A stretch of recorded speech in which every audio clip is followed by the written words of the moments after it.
Hi, welcome to our technical drawing tutorials as we focus on the topic quadrilaterals. If you have any questions and comments, you can send them to me via email at autocadalive@gmail.com. Today we're going to construct a trapezoid given the length of 3 sides and 2 angles. The length of sides given are AB 50 millimeters, AD 70 millimeters, and BC 35 millimeters. The given angles are DAB 120 degrees and ABC 135 degrees. It is important to note that the angles are found at the letter that is in the middle, and obviously the one with the upside down V, that's another symbol for the location for your angle. We begin with a construction line. This construction line could be any length of your choice. And for reference purposes, we label that construction line X and Y.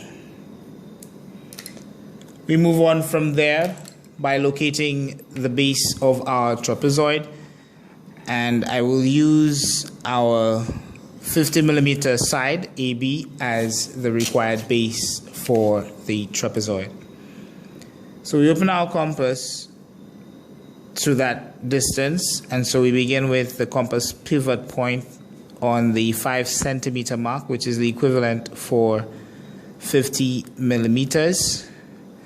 And then we open it up to the 0 millimeter mark where the pencil will be placed, thus establishing a radius of 50 millimeters. Place our compass point on the line XY and inscribe an arc that we now label A, using A as your center.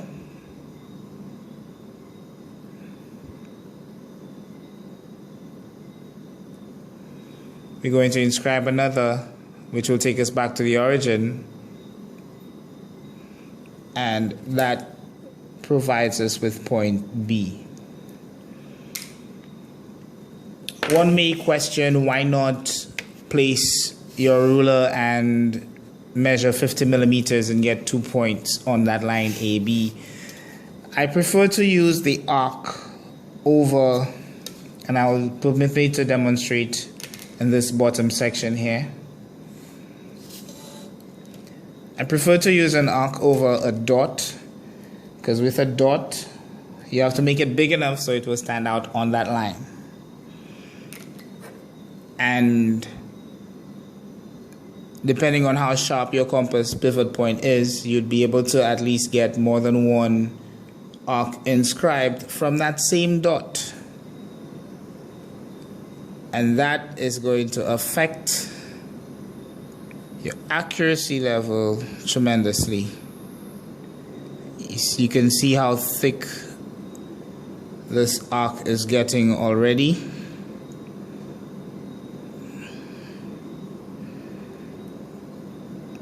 And that is because of the multiple arcs. As you can see where this other arc has gone to. So to avoid increasing your margin of error, it is always best to use an arc and allow that arc to intersect the line rather than use a dot. The end of the line is also a beautiful place, or you could use as your center, but in this case we are not using the end of the lines, we're using the line segment AB as the length of one side. We continue with the construction of a 120 degree angle. According to information given, that angle has to be constructed at point A. It is important to note that we are measuring that angle with the 0 degrees from the right side, and we are moving in a counterclockwise direction. With that said, we use a convenient radius of our choice, and I could close that radius just a little, and inscribe a major arc I call this arc a major arc because it is supposedly the longest arc in our construction process for the 120-degree angle. And that major arc is inscribed with point A as your center, where that major arc intersects our line segment AB becomes point 1. We use point 1, or the point of intersection at 1, as our center, and the same radius. We inscribe our arc along or onto that major arc to give us point 2. At point 2, if we were just constructing basic angles, we would have been able to construct a 60-degree angle if we were to draw a line from point A through point 2. However, we are proceeding further to get a 120-degree angle, and so we ensure that we use the same radius and point 2 as our center, and we inscribe another minor arc intersecting our major arc at our third point, point 3. Our next step, we align our ruler with our point of intersection at 3 and our point of intersection at A.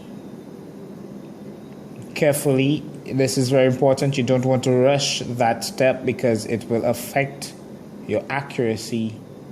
And so carefully we align our ruler with the points of intersection, and using our H pencil, 2, 3, or 6H, whichever you prefer, we are going to draw our construction line through point 3 and have it end at point E. This right here is our 120-degree angle measured from a zero bearing from the right in a counterclockwise direction. We now proceed with the length of our line AD. Again, like I explained, I'm not going to put a dot where point D is going to be, and so I'm going to take my compass. Point D is 70 millimeters from point A, as we can see in the instruction, and so I'm going to place my compass pivot point on the 7 centimeter mark, the equivalent to 70 millimeters, and open our compass pencil point onto the 0 millimeter mark. Placing our compass pivot point at point A, we are going to inscribe an arc to intersect our line from A through point 3, which gives us 120 degrees. In my case, the line happens to be just long enough. If it is not long enough in your case, all you simply do after you inscribe the arc is to extend your line to intersect with the arc. Not to stop at the arc, but to intersect with it, so it has to go through. This allows us to see more construction working on our drawing sheet. And that becomes point D.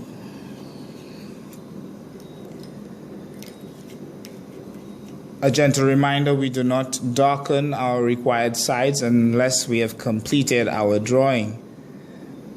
It is only at the end of our drawing construction that we darken our required shape. And so we continue with our 135-degree angle at point B.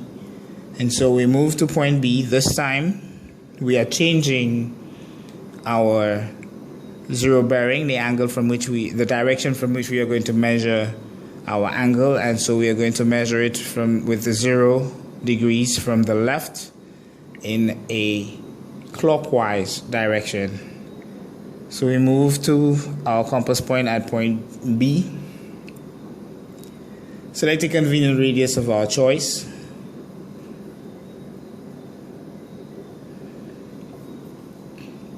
And for this purpose, I'm going to allow this major arc to intersect our line segment BY and AB, sort of in that semicircle motion that you're seeing.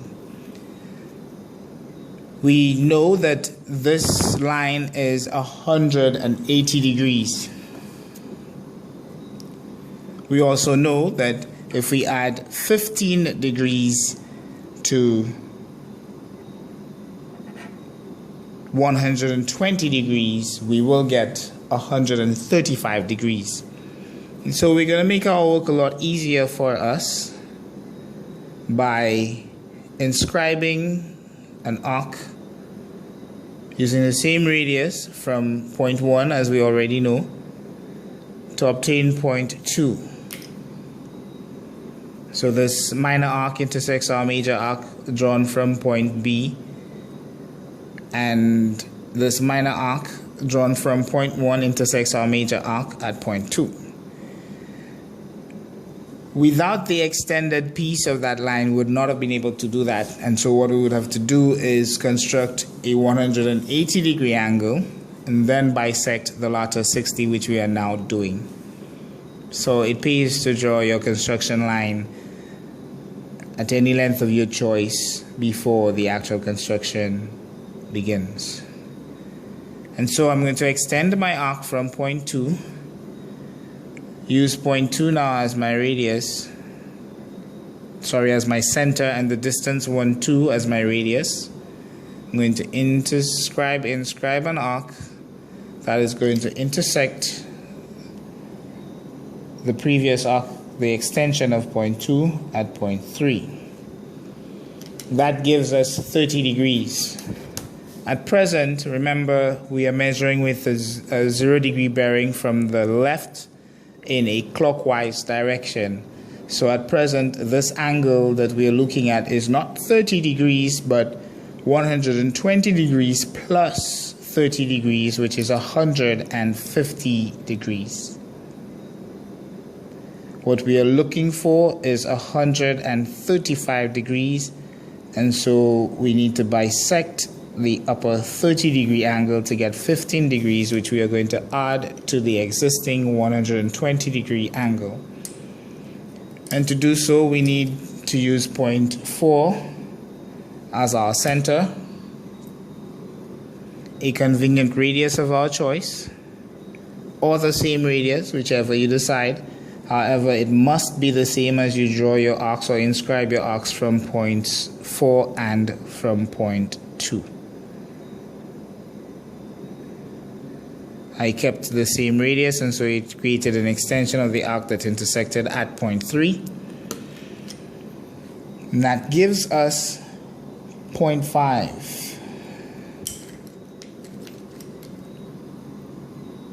I just want to draw or write that number 5 a little darker. Having found point 5 now, which is the bisected angle, that 15 degree angle, again remembering we're measuring with a 0 degree bearing from the left, and we are moving in a clockwise direction, and so we have 15 degrees plus 120 degrees, which gives us a total of 135 degrees. Our construction line drawn from point B through point 5, and that is extended so that we can comfortably get our line BC, which is 35 millimeters. In order to do that, like I always show and continue to do, compass pivot point goes at the 35 millimeter mark, the required length 35 millimeters, and my pencil point at the 0 millimeter mark. Pivot point at point B, inscribe an arc to intersect with our line extended from point 5, and that gives us point C. Having found point C, we conclude our drawing by joining point C to point D.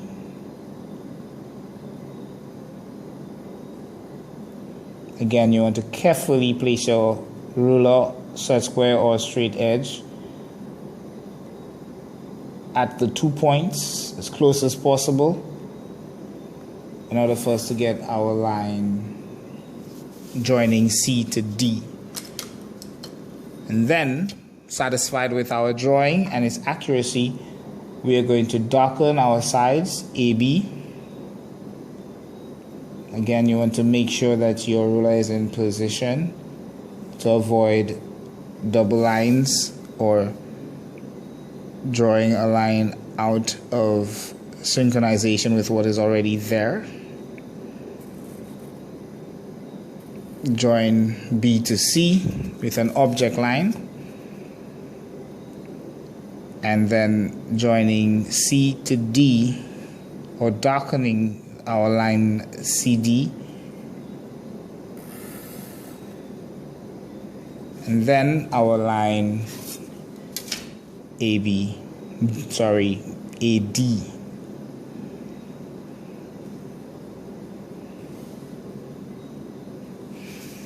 Having done so, we come to our conclusion that this is our trapezoid given the length of 3 sides and 2 angles. Thank you for viewing. Again, for more videos, questions, and comments, you can contact me at autocadalive@gmail.com. Thank you.